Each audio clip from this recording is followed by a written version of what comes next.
All right. So today we're going to start talking about how to look at quantitative data.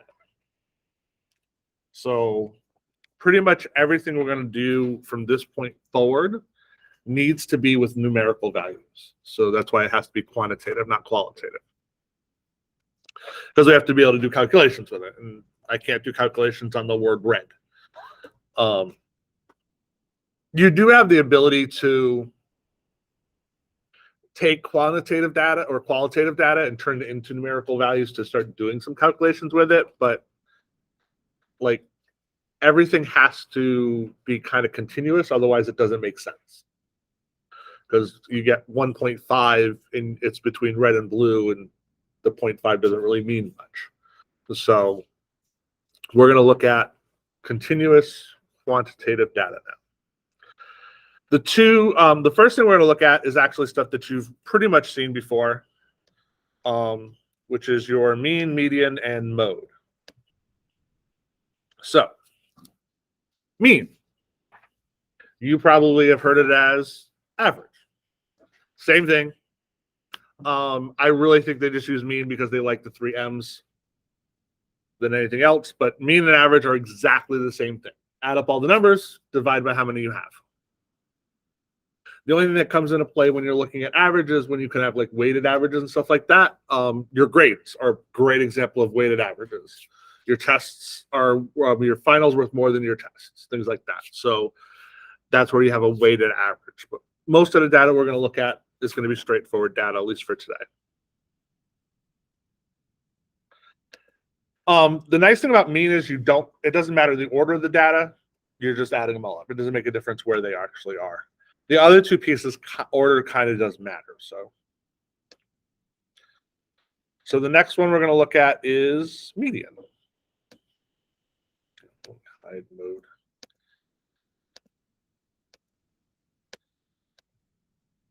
All right. Median has a couple rules to it. So median is the middle number of all the data. So in median, you do need the data in order to find it. So because order does make a difference. Otherwise, if you look at the middle number and they're not in order, it might not be the actual right middle number. You could have the last number. So you want to make sure all the numbers are put in order before you actually do median. If the number or the amount or the count of data you have is odd, the median will be the middle number. So you just count from either side, and the one number left in the middle is your actual answer. If it's even, you're going to have 2 numbers in the middle. So median's got to be a single value. So we're going to take those 2 numbers, add them up, and divide by 2. You're basically finding the mean of those 2 numbers. And it does not necessarily have to be one of the 2 numbers. So let's say we had 49 and 50 were the 2 middle numbers that I had. The median would be 49.5. That's acceptable. Okay, it does not necessarily have to be one of the numbers in your list.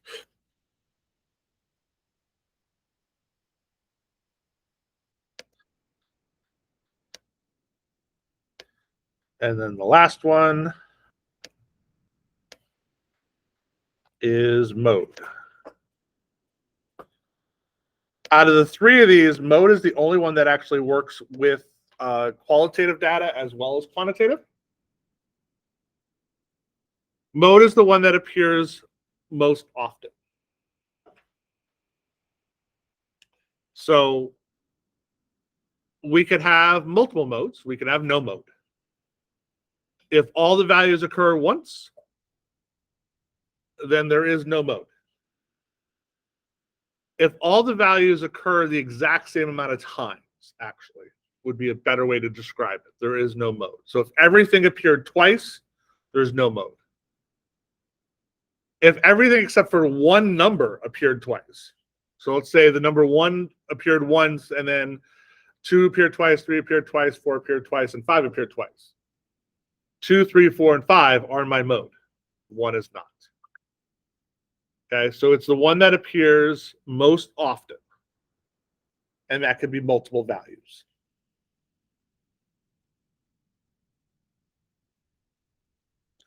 hopefully this shouldn't be new to anybody. Like everybody should have seen this or heard of this at some point. This is the part of math that elementary and middle school teachers like because they understand it. So they have a tendency to talk about this a lot more often than they probably should. All right, so let's look at some data. So we're going to look at this data set first. All right, so take this data set. It is not in order. And find me my mean, median, and mode of this data set.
Wait, so are we doing that for table 3.1, correct? Yes. Mean, medium, and mode. Okay. Yep. I was just asking because you had table 3.2 now up for a second. Yeah, I know. That's why I shrunk that one. We're going to do the first one first.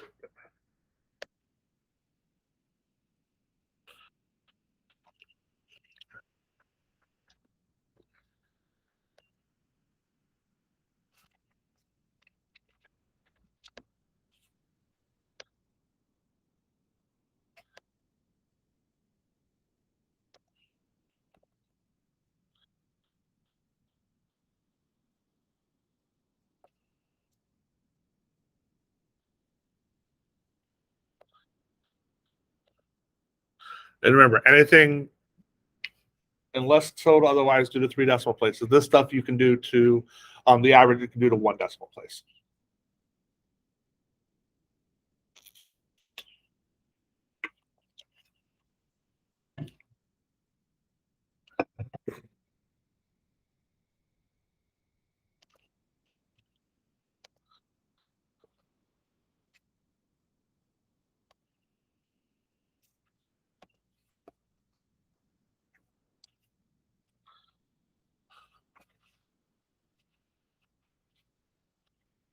Don't try to do this in your head. Make sure you're using a calculator. Yes, you're allowed to use most calculators.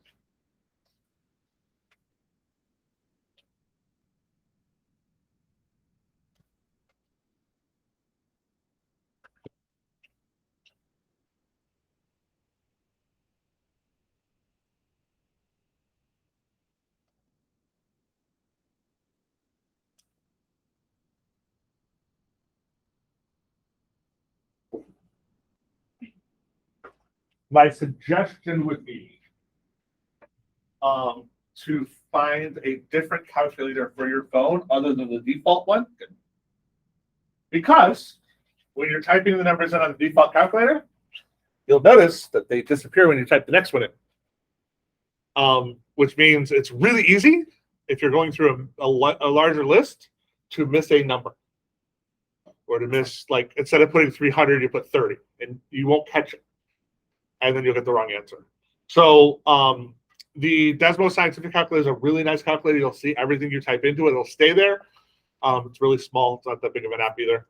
Or just find a calculator that will show you what you've typed in so you can go back and look at that. That's going to be very helpful for you, especially when you're typing in a long list of numbers like this.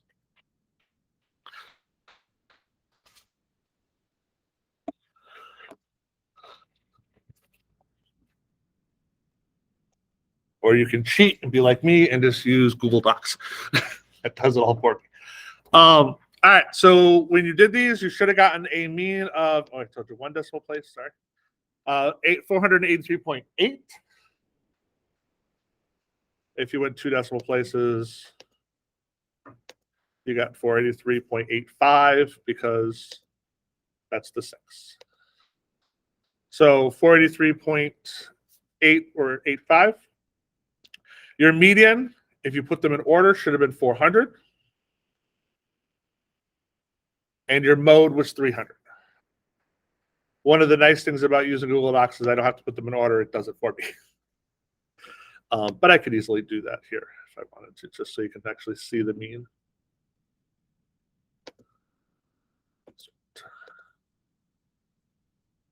So if we count, how many were those in this one? 13. So 1, 2, 3, 4, 5, 6. So the 7th number down would be 400, and that'd be my median.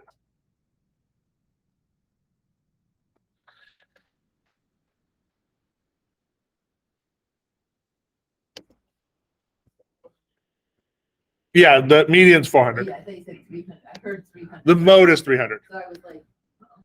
Yeah, no, the mode's 300 because the mode appeared 6 times. The 300 appeared 6 times. All right, we did that. I'm not going to have you guys do data set 2. I'm going off of the opinion from what I just saw. The majority of you got that, so I don't need to do the next set. I had that there in case a bunch of people made mistakes on that one. I was going to do a second one. All right. So mean, mode, and median, very helpful. Allows us to organize the data and get some helpful information out of there. So the question is when would we use this? Like when, so all these are basically known as measures of central tendency. It gives us information about what the middle is and how things are. So actually, let's go back. Oh, let me show it back to this tab. If we were looking back to what we talked about last week, we were talking about skewed. Is this data skewed to the right or skewed to the left?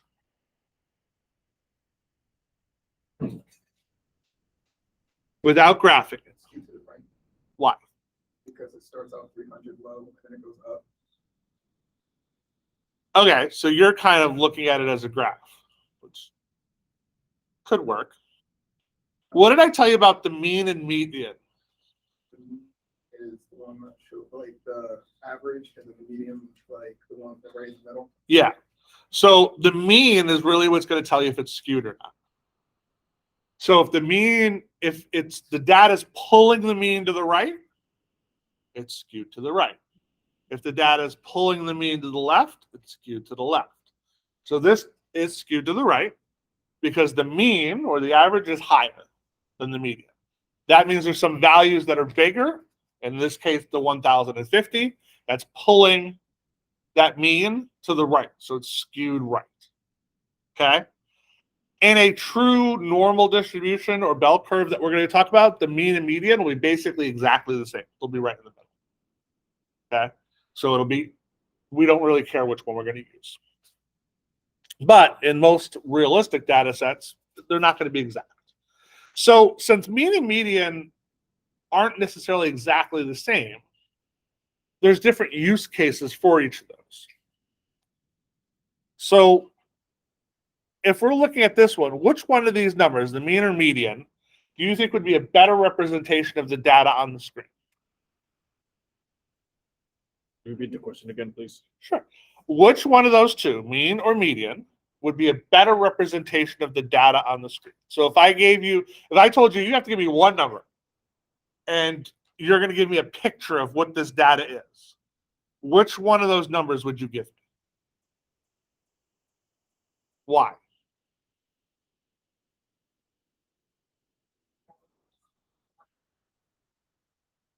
So the mean? Okay. Anybody want to say median? Yeah. I say median mostly were low, and then reached like one high number that skews it. But I think it's more of a function. Okay. And that's really the key. Is there data that skews it or pulls it one way or another? So if you looked at the majority of that data is around 400. Okay, except for that 1,050. Oh yeah, there is a 940. But even if you take those two, it's like we had 13 points, right? And there was 11 of them that were right around 400. There's an 800 in there too, so it's like there's a few, but it definitely kind of like pulls it. So, but that's the question. It's like at that point, does the mean? Yes, there's a few numbers that are bigger. Does the mean give you a better representation of it? So, remember we were talking about last week. We were talking about the wealthiest states in the country, and most of you would not have expected that Connecticut had been up there. Okay, because we don't think about Connecticut as this extremely wealthy country or state, but we are when you look at certain areas of the state that have an insane concentration of wealth. You typically look at Connecticut as the cities: Hartford, New Haven, Bridgeport, Waterbury, New London, Norwich. Like those areas really aren't that wealthy. So which one is a better representation of the state? Would it be the mean, that those insanely wealthy people skew it and pull it one way? Or would it be the median, where the cities basically pull a lot more of it because that's where the majority of your population is? So those are the kinds of conversations, those are the types of things you have to think about when you give that data. And the conversation of why people are using specific information one way or another. So let's look at these three cases. Student takes 4 exams in a biology class. His grades are 88, 75, 95, and 100. Which measure of the center is a student likely to report? So which one would be a better representation of their grade? A median or a mean? I mean, Why? as a good, gives you a snapshot of all the debt, all of the grades, and you like. All right. What's the mean? Time. The mean is 89.5. Okay. What's the median? Okay. So what's the median? There's only ever one median. So if there's 2, what do we have to do? Add them up and divide. So what's the median? 91.5 for the median. Okay, I've now got 3 different answers. No, that's fine. 85. Oh my. 75, 95, and then divided by 2. No. No? You have to put the numbers in. Right. What's the key piece to this? They have to be in order. They're not in order right now. Ah. Got it. Okay, good. So the middle 2 numbers are actually 88 and 95, which should be 91.5, correct? Yes. Okay. So that would be my median. Good. See, this is why we do these things down and make all the mistakes now. So which one's a better? So in this case, we got 89.5 and 91.5. They're not. They both be an A or an A minus in this case. And those would be both representative of the thing. I want you to change the 75 to a 0. Now find me the mean. 70.75. 70.75. Did the median change? No. No. So would a better representation of how the student did in the class be a 70.75 or 91.5? ID 1.5. So that 0 really pulls that number down, right? But if we look at all 4 of their test grades, is that that 0 representation of how they did in the course? Or is 0 an outlier and something else might have gone on in that situation? That's an outlier. The rest of the scores are really, really good. So this is where a lot of teachers have different ways to figure out grading at the end, and they don't want one thing to really destroy your grade. So this is a perfect example of telling you how I actually do this. So you have 4 tests and a final, okay? Which would seem like a lot resting on those tests. And there is. What I do is I will replace your lowest test grade with whatever your final is. So let's say you had a bad day. You got that 0. There's just no way around it. You had something, you could not be here. There's no way to make it up. You got the 0. I typically will work with you to make it up. We'll figure out some way to get you to make up the test. I don't typically like people just skipping a test or missing a test completely. But let's say you got the 0. And you got a 75 on the final exam. That 0 now becomes a 75. Okay? Because if you can do really well on the final exam, then obviously you knew the stuff on that test. So that's what I did. That's how I help your grades out. All right. So don't freak out. You always have that extra backup there. I know the final's typically harder because it's cumulative, but you believe it or not, my final exam, I've always had, unless people did like insanely well on all their tests, but it's always helped out everybody's grades. And you don't have to tell me to do it. I automatically do it. So it's like I will automatically take your final and replace the lowest test grade that you have. So it's just an automatic thing. But that's how I deal with that situation, because you're right. A 70 is not representative of that student's ability in the class. So we need to figure out some way to be able to get a better representation of that student's ability. All right, B. The National Association of Realtors publishes data on resale prices of U.S. homes. Which measure of Central is most appropriate for such resale prices? Should we use the mean, median, or mode in this situation?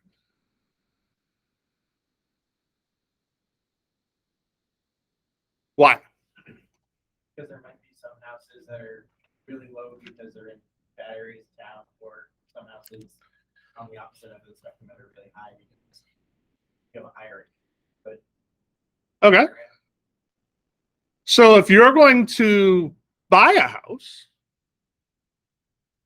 in that area, in that city or that town, does the median give you a good representation of the values in that town? Or could those really low income or really high income houses change your opinion of that town? but it's less likely median. You're right. It is less likely the median's not going to change in that situation. But we'll use Hartford for example, because like I told you last time, Hartford has that one street that's like those insanely wealthy houses. The median house, actually, let me see if I can find the actual number instead of just making one up. Let's see.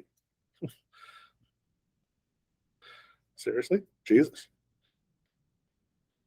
Okay, that's a better number. I'm like, the average house price that actually sold in Hartford recently was $284,000, which I know is not the actual price value in Hartford. The median house prices in Hartford is $157,000. Okay. So now, if you're looking at Hartford as a whole, that's the median house price, right? But that's including some very low income housing areas, including those other higher ones. But those higher ones are a lot less houses because they're less dense, right? When you have a $2 million house, you're not going to have it on a 1/10 of an acre. It's going to be at least a 1/2 acre property. So it's going to be, they're not going to have as many of those. So if you're looking to buy in the city of Hartford and you're looking at housing prices as a representation of the quality of the area and stuff that you're going to be moving into, you might not move there. You might look at Wethersfield or West Hartford. That's a higher median value. The neighborhood, I actually live in Hartford. So the neighborhood I live in Hartford is like 3 blocks from Wethersfield. The actual median house prices in my neighborhood is closer to $225,000, which is drastically different than the $157,000 because we're closer to Wethersfield. Literally 3 blocks over, the average median house prices in Wethersfield is $280,000. So it's like I can get a house that's bigger for less money 2 blocks over and still have all the benefits of Wethersfield. So when you're looking at those, maybe the mean would help. So now you can start to see how people can use those numbers to change opinions and to change what you think about an area. Okay. So yes, median typically is the value that's used in home prices, but that's where you want to start thinking about where else you can use that information and how people use it to manipulate opinions of those things.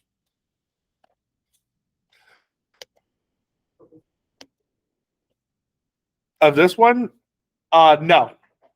So you're actually rarely going to use mode. Why? Why would mode be the least useful information? Right, but the more data we have, the more likely you're going to have less modes. Because things aren't going to appear most often, right? Like the chances of you having a whole bunch of houses sell for the exact same price is slim. And mode could also be one of those ones that's really, really low or really, really high, depending on just what the data is. It doesn't necessarily have to be something in the middle. So mode typically is one of those ones that you don't use nearly as often. I understand it was forget my head. Yeah, no, that's fine. Actually, the last one technically is mode the way that they have it listed. 2014 Boston Marathon had 2 categories of finishers, male and female, of which there's 19,579 and 16,092 respectively. Which measure of center should be used here? In this case, the way the data is listed, it would be the mode. More males, say in this situation, more males competed in the Boston Marathon than females. And that would be a mode. So the reason why this one has to be a mode the way that they gave it to you is, what's male and female? What type of data? It's qualitative. We can't do mean and median with qualitative data. Okay? So that's the one situation where you're typically going to see mode, is when it's qualitative data, not quantitative data. Okay?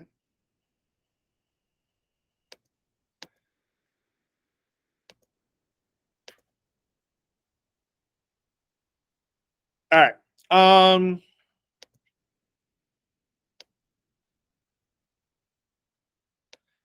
This is just a difference in symbol more than anything. So we have 2 different symbols for mean. So mean.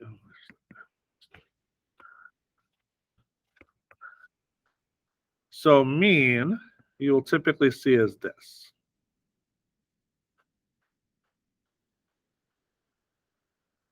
And then sample mean, you will see like this. So that's the symbol for mean. That's the symbol for sample mean. We have 2 different types of data. We have the population data, and then we have the sample data. So we have to look at those as 2 different things. If you have everything, you can get the population mean. All right. If you don't, if you're just taking a sampling or a random pick of those, that's when you have the sample mean. And we have to represent them differently because depending on how you choose that sample, your mean could be slightly different. Okay? And every mean is not going to be exactly the same. That's where when we're doing samples, we have a range of values that we're going to look at. So the symbols mean something when you're talking about it. But sample means the same calculation. You add up all the pieces you have and divide by how many you have. There's no real difference in the calculation there.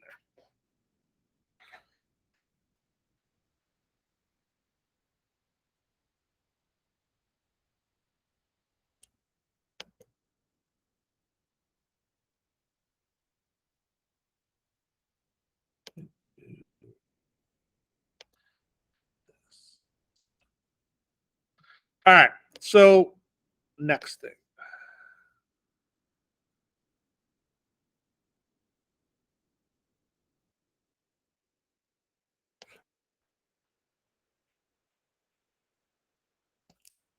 Range. Actually, you know what? I'm going to do one thing before this one. We're going to go back. If you start writing it down, it's fine. I'm going to go back to it in a second.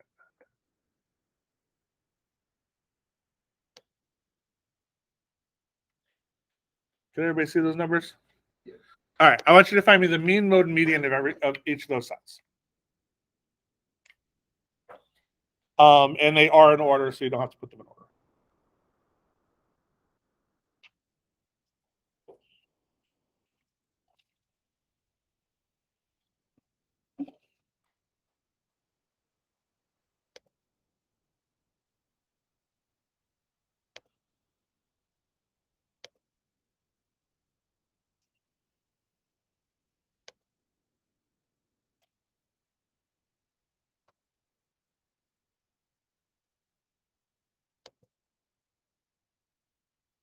So you're doing team 1 and team 2 as two different groups.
All right. So what's the mean of the team 1? What's the median? What's the mode? What's the mean of team 2? It's exactly the same thing. Mean, median, and mode for these two teams are exactly the same thing. Is the data the same? Okay. So, is mean, median, and mode a good representation of the data that's shown there? It is. It's representation. Yes. Does it give you this? Does it give you a good picture of the starting lineups for those two basketball teams? No. All right. So if these were the heights of the players on the two basketball teams, okay, the variation might matter, right? So we need some way to be able to measure that.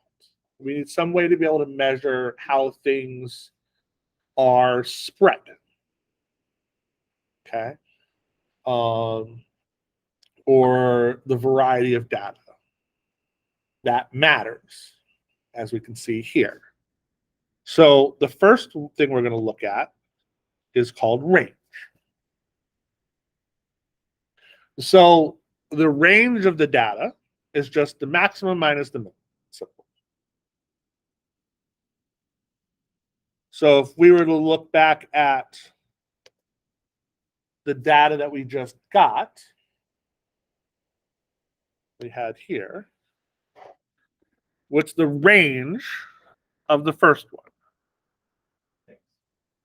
It's 78 minus 72, which is 6. What's the range of the second data? 17. Right, because it's 84 minus 67, which is 17. So the team 2 is a lot more spread. There's a lot more variation in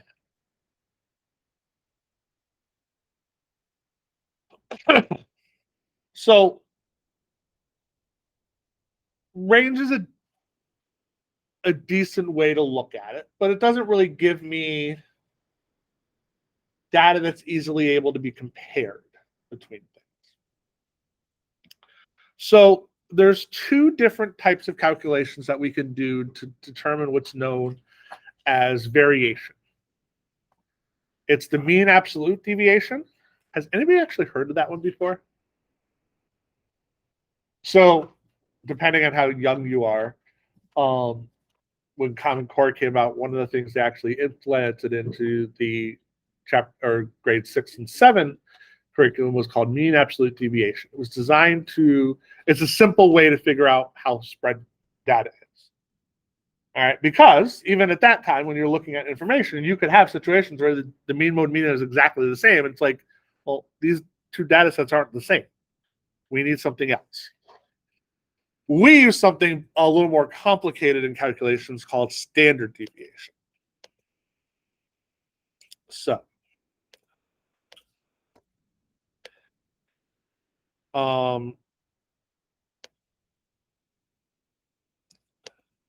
so this is the formula for sample standard deviation. So again, just like mean, we're going to have 2 different symbols for this. So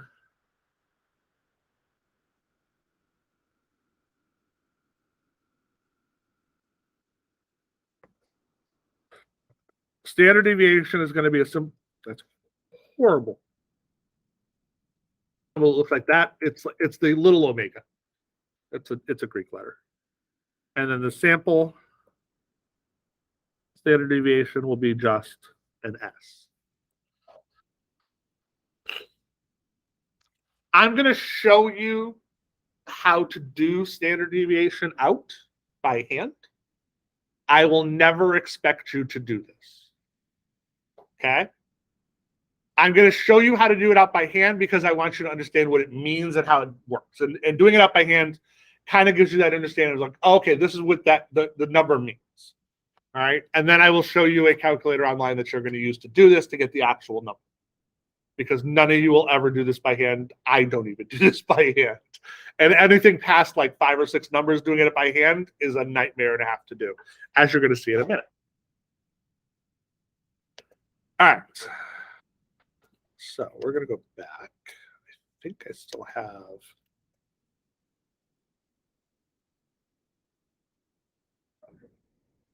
We're going to look at team 1 first.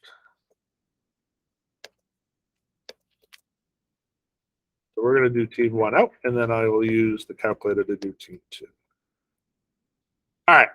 So if we're looking at figuring out how spread something is, we're going to use the mean as the middle. And I want to figure out, first off, how far away a value is away from the mean. Okay, so what was the mean of this data? The mean was 75. So what I'm going to do is the first thing I'm going to do is I'm going to subtract every number from 75. So 72 minus 75 is -3. 73 minus 75 is -2. 76 minus 75 is 1.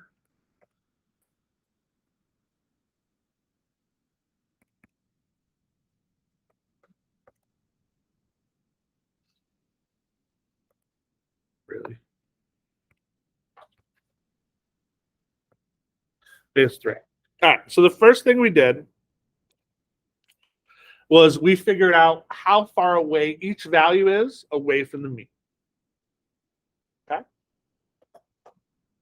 Now, I got positive and negative numbers here. If we're looking for distance, distance can never be negative. Distance will always be positive. And this is actually the big difference between the two different calculations. Mean absolute deviation, we take the absolute value of it. Standard deviation, we're going to square this down. So we're going to take each of these and square them. So this is 9. That's 4, 1, 1, and 9.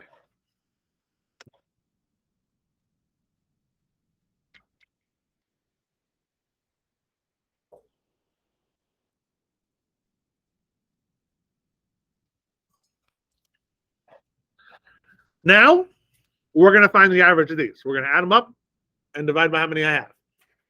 I have a question. Yeah. Why didn't you put parentheses around the number -3 I could have. I just didn't. to indicate that? Yes, you should have. Mathematically, yes. I should have put parentheses around it. I didn't. I'm also never going to have you actually do this up by hand. So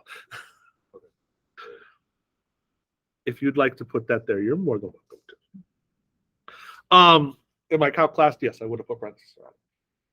So we're going to add these up. So I got 9, 13, 14, 15, 24. Yes. So I added them all up. And I'm going to divide that by how many I have. So I'm dividing it by 5. So 24 divided by 5 is 4.8.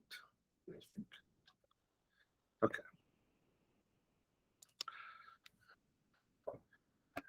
All right, we're almost done. I got one more step. I squared them, right? How do I undo a square? I take the square root of that. So I'm going to take the square root of that. So what's the square root of 4.8? Hence the need for calculators. Actually, your calculator, the calculators on the computer should have, or on your phone should have that. Just turn it sideways.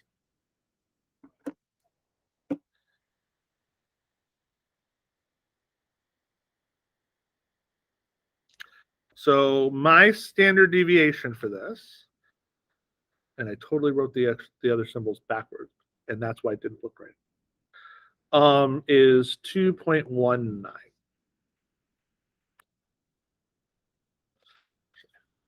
I wrote this one backwards.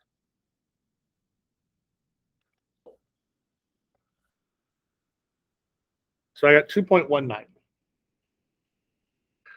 So that's the standard deviation. Since it's the entire population of the team, I looked at all 5 players on the team. That is why I used the regular standard deviation symbol and not the sample standard deviation symbol.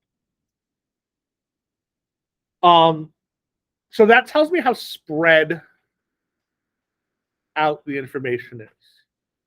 So what we're going to look at Thursday is how we're actually going to use standard deviations. Today's class might be a little shorter than, but because I want you to actually do this stuff before I actually go and tell you how to use it.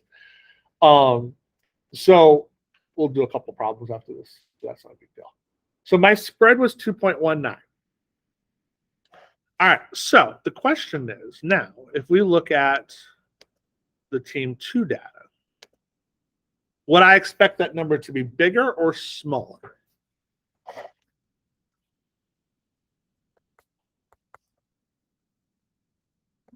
Why? Because the data is more spread.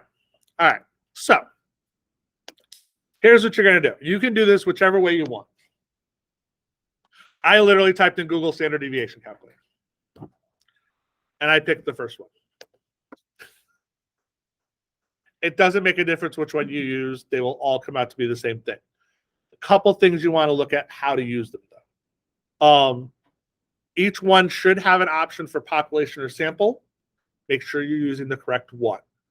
If the problem says it's population, use population. If it's a sample, use sample. There is a slight difference in how they do the calculation. In sample, they subtract 1. So when we did the divide by 5, if it was a sample, I would have divided by 4. Okay, because my mean can vary a little bit, so that they want a little more variance in that piece. The other thing you want to look at, whatever calculator you're putting in, is how you want to type the numbers in. In this case, it's just a comma. So we're going to do 67, 72, 76, 67, 72, 76, 76, 76, and 84.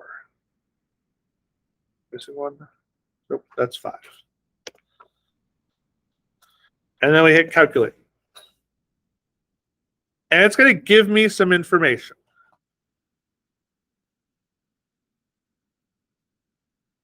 So the first thing at the top, really big, standard deviation. 5.59 will be my standard deviation for this one.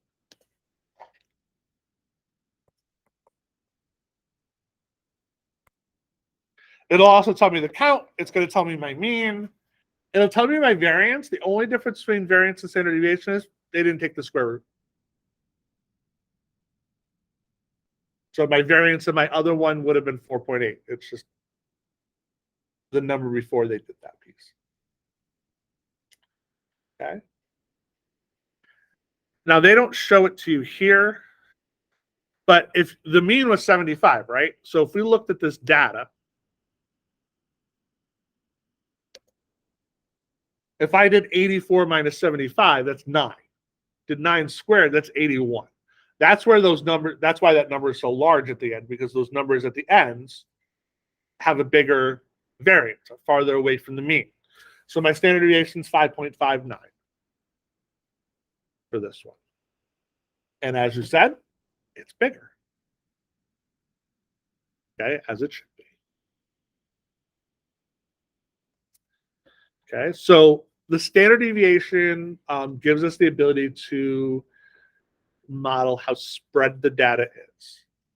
And when we start to look at the bell curve, that's going to be how wide that bell curve is. Okay. Yes. How do you tell when you use population versus sample? They'll have to tell you typically. Most situations that you're going to do in the real situations are going to be samples because you're obviously not going to be able to collect all of the data. So that's really the difference. Do you have all of it or do you only have a piece of it? So in the problems that you're going to do, they should tell you that piece. Yes. If we're supposed to subtract 1 when we do it from a sample, why do we divide by 5 for this sample instead of 5? Because I don't have a sample. I have the entire starting lineup. Oh, okay, this is all. Yeah, this is all of it. That's why. Did team 1 or team 2 have a sample? No, I had them all. Okay. I have the entire starting lineup. So the entire population. Yes, I have the No entire- samples. I have the entire population situation.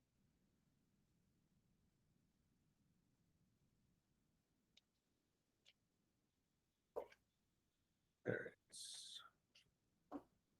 Let's do this one.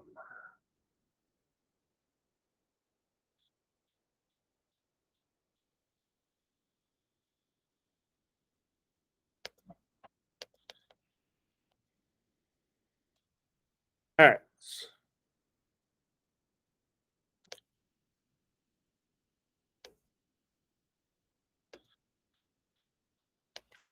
So this one is the age of U.S. residents. So obviously, when they do like the census and stuff like that, they have a lot more data than 5 pieces. The reason I'm happy to do 5 is because it's simpler, and I don't want you to have to spend hours typing these things in. So the first thing I want you to find me is my mean and median, and then I want you to find me my range and my standard deviation. So mean, median, range, standard deviation.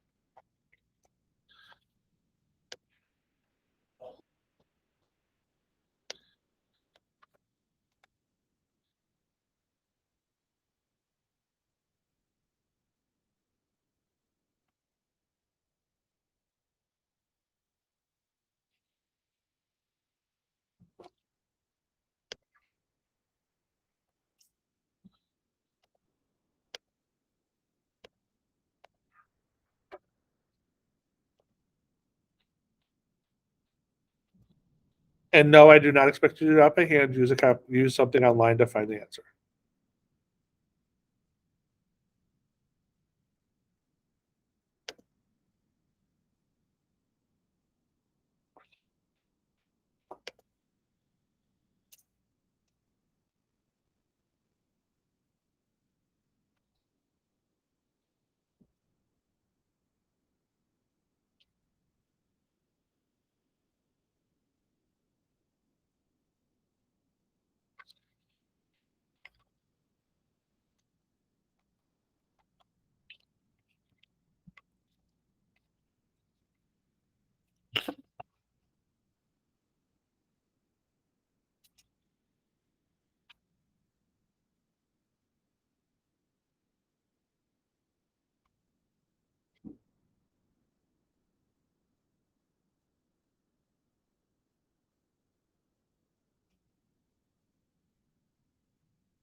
All right, so you should have gotten.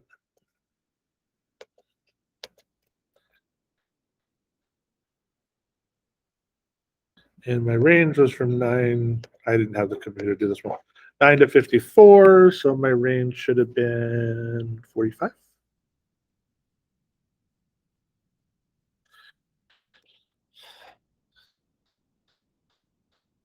That's what you should have gotten. Yes. How many decimal places? Just constant? 1. So the rule of thumb when you're doing these is you always go one more decimal place than what you have in the data. So since I don't have any decimal points, I go 1. So 19.9 would have been the correct decimal place. Yes. So we're gonna be able to use our phone. Yes. Now, I'm trusting you guys. If I find things going funky, then you all have to buy $85 calculators, which I don't want to have to make you guys do. So, yes, you will be allowed to use Google and stuff like that on the phones. I designed my tests in a way that you're not going to be able to sit there and type the answers and get the answers off the thing anyway. So and plus, I look at, there's a difference in the class. Like this class isn't high-end math people who are going to be doing this for a living anyway. You guys are going to be using your phones and stuff like that. If you want to find information, you're going to use your phone to do it anyway. So having that resource and understanding how to use the resource in this way, I think is a good thing. So, but yes, if I see things funky going on, then I'm going to tell you you have to buy a calculator and you're not going to be able to use your phone anymore, which would suck. So, How do you calculate the standard deviation? you're going to use, I use this. I was going to type in 2 numbers for sample for some reason. You need more than 2 numbers for the sample. Which one are you using? You have to use it, type in at least 2 numbers. So this is the one I'm using on calculator.net. Yeah, I'm really using calculator. Okay, then just type in each of the, so make sure you put a comma between the numbers. Yeah, that's what I didn't do. Yeah, just make sure you put a comma between the numbers. I actually didn't use I used Google Docs to do it because I already had something set up to do it. So for this one, what was the numbers? 2154.9, 2154.9, then 4551. 551, and we want to sample and calculate. So actually, yeah, they came up with a different number. Interesting. Interesting. It was 21. not 22. Oh, is that what I messed up? You're right, it was. And now I have my same answer. All right. So yeah, there you go.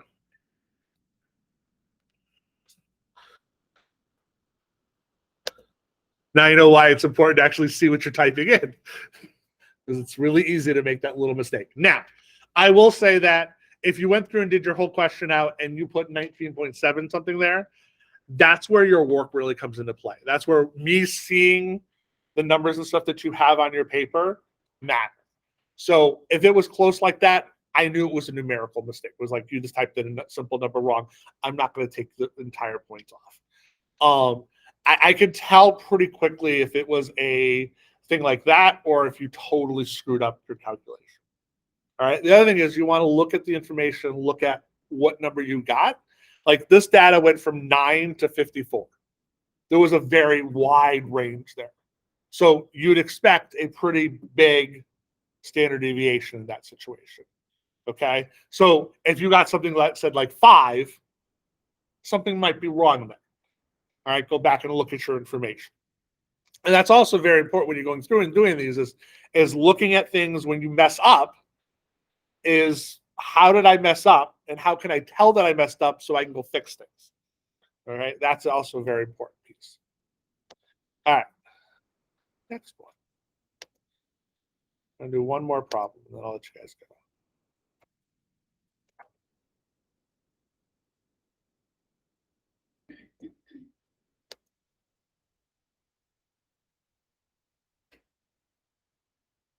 All right, tornado touchdowns.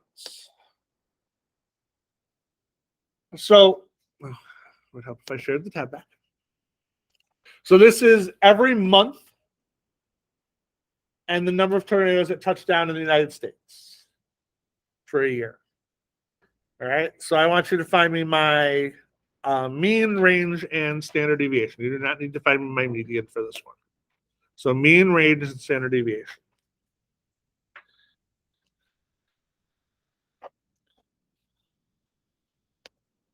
Now, am I going to use sample or population for this one?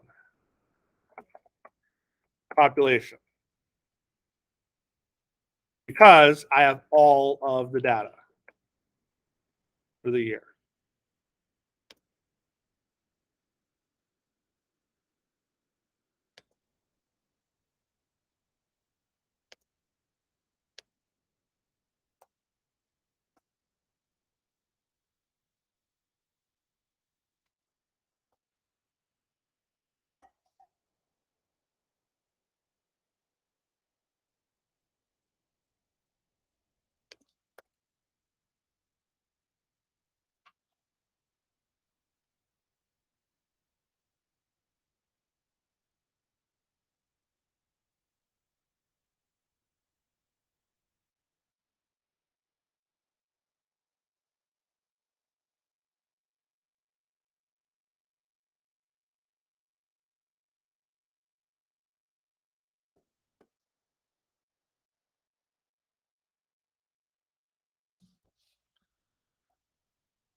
Should get.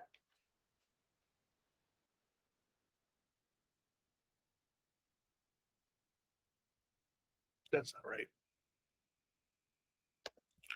My range is wrong. Hold on. That's not right.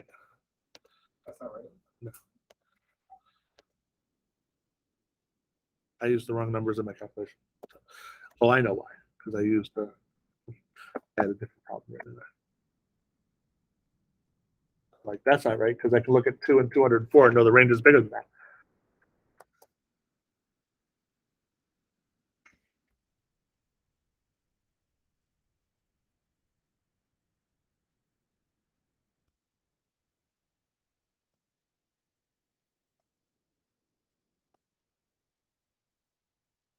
That's better.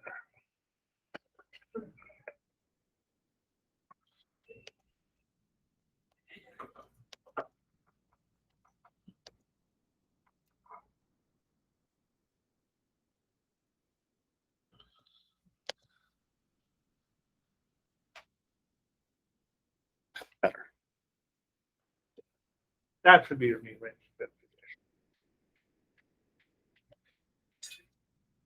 Now, the nice thing is the calculator that I told, if you use the same one, it gives you the mean and standard deviation. So, like, you didn't have to actually, the only thing you had to calculate out was the range. So, now let's look at those numbers and what they mean. Like, so the mean or the average, on average, you'd have 78 tornadoes a month. Does that give you a good view of Just that number alone, does that give you a good view of what's going to happen over the course of the year?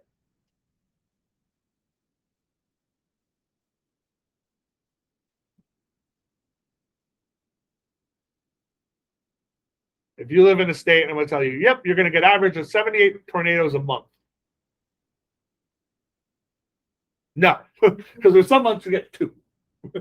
Like January, February, you get like 2 or 3. It's like, okay. And then, and like the spring, and actually even in December, this month has been a crazy year. Because normally it spikes in the summer and then drops off in the winter. So you have like a couple hundred. So yes, 78 is an accurate number. That doesn't give you the full view. That's where the standard deviation comes into play.